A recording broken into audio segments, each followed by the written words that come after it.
कहानी के तीसरे भाग में देखते हैं कि जीवन मिन को ऐसे देखकर चिल्लाने लगती है। तभी डोरबेल बजता है तो वह जल्दी से डोर खोलती है तो वहाँ डिलीवरी वाला होता है। तो वह कहती है कि उसने तो कुछ नहीं मंगाया था। फिर मिन को आवाज देकर बाहर आने को कहती है। फिर मिन आता है और कहता है कि उसने भी कुछ नहीं मंगाया था। तो डिलीवरी वाला चेक करता हूँ कहता है। इसके बाद जीवन मिन को दरवाजे से बाहर ढकेल कर जल्दी से दरवाजा बंद कर देती है और कहती है कि उसे कुछ और टाइम चाहिए। तो मिन पहले तो गुस्साता है, फिर ठीक है कहकर वहाँ से चले जाता है। फिर हम देखते हैं कि वह डिलीवरी वाला यानी डोंगसुक जो मैनेजर यूजी का फ्रेंड है, उसे यूजी ने जीवन के पास जानबूझकर भेजा था ताकि जीवन ऐसी स्थिति से बच सके। दूसरी ओर देखते हैं कि यूनहो अपने काम में लगा होता है। तभी उसके पास उसका मैनेजर आता है। तो यूनहो उसे बताता है कि वह इस संडे को रेस्टोरेंट नहीं आएगा क्योंकि वह अपने स्कूल के रीयूनियन पार्टी में जा रहा है। तो मैनेजर कहता है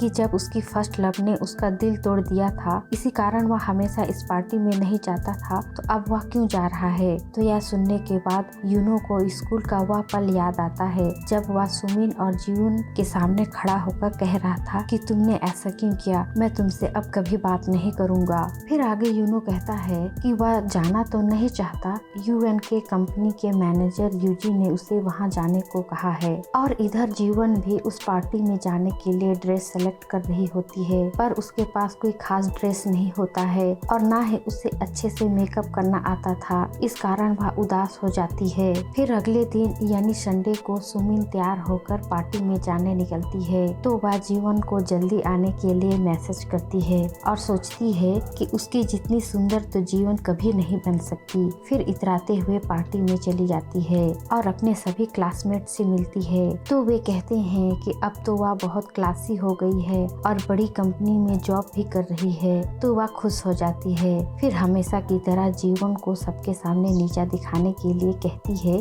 कि वह यहाँ जीवन को भी बुलाई है। तो वे लड़कियाँ जो जीवन को हमेशा बुली करती थी, वे कहती हैं उसे यहाँ नहीं बुलाना चाहिए था। तो सुमिन कहती है कि दोस्ती की है तो निभानी तो पड़ेगी ना, इसीलिए तो जीवन की रिक्वेस्ट करने पर उसने उसे जॉब भी दिलवाई और दोस्ती की खातिर उसने अपना बॉयफ्रेंड मिन को भी जीवन को दे दी। तो यह सुनकर वे लड़कियां बहुत गुस्सा हो जाती हैं और कहती हैं कि जीवन कितनी बुरी लड़की है। वह स्कूल में भी सुमिन की बॉयफ्रेंड को छीन ली थी और अब भी सुमिन की बॉयफ्रेंड को छीन ली है और सुमिन कितनी अच्छी है जो इतना कुछ सह ले रही है। तभी वहाँ जीवन आती है और सुमिन को फोन करती है। फिर सुमिन और बाकी सभी पलटकर जीवन को देखते हैं और देखते ही रह जाते हैं। फिर कहानी एक दिन पीछे फ्लैशबैक में जाती है, यानी रात को जब जीवन ड्रेस और मेकअप के लिए उदास बैठी थी, तब हुयूम उसे कॉल करके कहती है कि क्या हम सैटरडे को मिल सकते हैं। तो जीवन सैटरडे को हुयूम से मिलने चली जाती है। फिर लंच करते वक्त वह बताती है कि वह एक बार बहुत ज्यादा ड्रिंक कर ली थी और किसी लड़के के साथ रात बिता ली थी, पर उसे अच्छे से चेहरा याद नहीं है। उसे लगता है कि वह मिन ही था और आगे बताती है कि वह स्कूल के पार्टी में नहीं जाना चाहती क्योंकि उसे स्कूल की कुछ लड़कियां बहुत ज्यादा बुली करती थीं और उससे हेट भी करती थीं। तो हुयूम कहती है कि वो इतना हेट क्यों करती थी, इस बारे में पूछना चाहिए था ना, कम से कम तुम्हें कारण तो पता होता। तो जीवन कहती है कि हाँ, पूछना तो चाहिए था। फिर हुयूम कहती है कि कल पार्टी के लिए मैं तुम्हें तैयार करूंगी। फिर उसे एक पार्लर लेके जाती है और उसका कंप्लीट मेकओवर करवा देती है। तो जीवन अपना ऐसे बदला हुआ रूप देखकर बहुत ज्यादा खुश हो जाती है। फिर रात को सोते टाइम उसे बुरे सपने में उसी घटना को देखती है जब उसे मिन कांच के टेबल में ढकेल दिया था। तो वह डर कर उठ जाती है। फिर परेशान बैठी होती है तो बगल में जो हुयूम सोई थी वह खाने के बारे में ही सपना देख रही थी और डम्पलिंग डम्पलिंग कह रही थी। तो जीवन हंस देती है।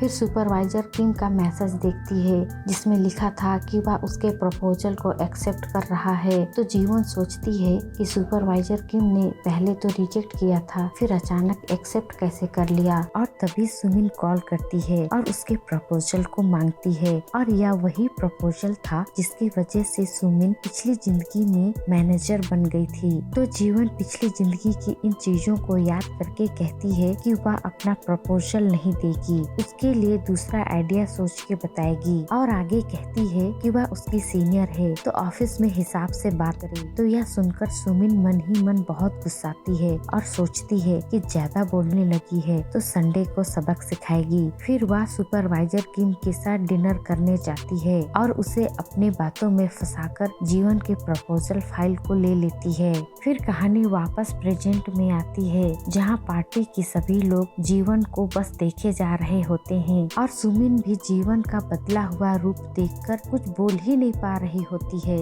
फिर पार्टी के सभी लड़के उसका बहुत तारीफ करते हैं। फिर जीवन वॉशरूम जाती है तो उसके पीछे पीछे एजी और उसके दोस्त भी आती हैं और आपस में बात करती हैं कि जीवन सुमिन का सब कुछ छीन लेती है। तभी एजी के फ्रेंड एजी को कहते हैं कि जीवन अंदर सुन रही है। तो एजी पहले की तरह लात मारकर दरवाजा खोलकर देखती है और जैसे ही जीवन के दरवाजे के पास पहुंचती है जीवन अंदर से लात मारकर दरवाजा खोलती है। तो एजी और उसके दोस्त डर जाते हैं और पीछे हट जाते हैं। फिर जीवन उनसे पूछती है कि उन्हें क्या प्रॉब्लम है। तो वे कहती हैं कि दोस्ती की खातिर सुमिन ने उसे जॉब दिलवाई और उसने उसी की बॉयफ्रेंड को छीन ली। तो जीवन अपना कार्ड उन्हें देकर कहती है कि वह इस कंपनी में असिस्टेंट मैनेजर है और उसने 7 साल पहले इस कंपनी को ज्वाइन की है और उसी ने सुमन को 1 साल पहले जॉब दिलवाई है। तो एजी की सहेली एजी को बताती है कि उसने सुमिन का ज्वाइनिंग लेटर देखी थी। फिर जीवन मिन को कॉल करके कहती है कि उसकी फ्रेंड उससे बात करना चाहती है। तो मिन थोड़ा सा डर जाता है और कहता है कि वह उसका बॉयफ्रेंड मिन है तो वे उसकी जीवन का ख्याल रखें। फिर जीवन कॉल कट कर देती है और कहती है कि किसी से नफरत करने से पहले दोनों तरफ की बात को जान लेना चाहिए और इतना कहकर वह वहाँ से चली जाती है। फिर एजी और उसकी फ्रेंड भी दौड़कर उसके पीछे आते हैं और कहती हैं कि तुमने जो स्कूल में सुमिन और यूनहो का ब्रेकअप करवा दी थी उसका क्या। तो जीवन सुमिन को कहती है कि यहाँ सच सच बताना,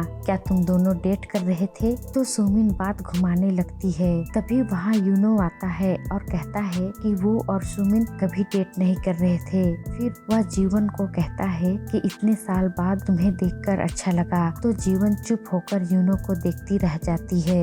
दूसरी ओर देखते हैं कि मैनेजर यूजी अपने दादाजी के साथ डिनर कर रहे होते हैं। तो उसके दादाजी उन्हें पूरा कंपनी संभालने को कहते हैं और जल्दी से जल्दी शादी करने को कहते हैं। तो यूजी कहते हैं कि वह किसी को पसंद करता है पर वह उसे नहीं बताया है। तो उसके दादाजी उस लड़की का नाम और खानदान पूछते हैं तो यूजी नहीं बताते हैं। फिर डिनर करने के बाद जब उसके दादाजी लौट रहे होते हैं तो अपने ड्राइवर को उस लड़की का पता करने को कहते हैं और यूजी भी रियूनियन पार्टी में जाने को निकलते हैं। और इधर पार्टी में जीवन यूनो को देखकर वहाँ से जाने लगती है। तभी यूजी भी वहाँ पहुँच जाता है और जीवन को पार्टी से बाहर आते देख सोचता है कि जीवन कितनी सुंदर लग रही है। तभी यूनो भी जीवन के पीछे पीछे आता है और जीवन का हाथ पकड़ के कहता है कि वह स्कूल के टाइम से उसे पसंद करता है। तो जीवन यह सुनकर चौंक जाती है और यह एपिसोड यहीं एंड होता है। तो दोस्तों आगे की मजेदार कहानी लेकर फिर आएंगे, तब तक के लिए बाय बाय।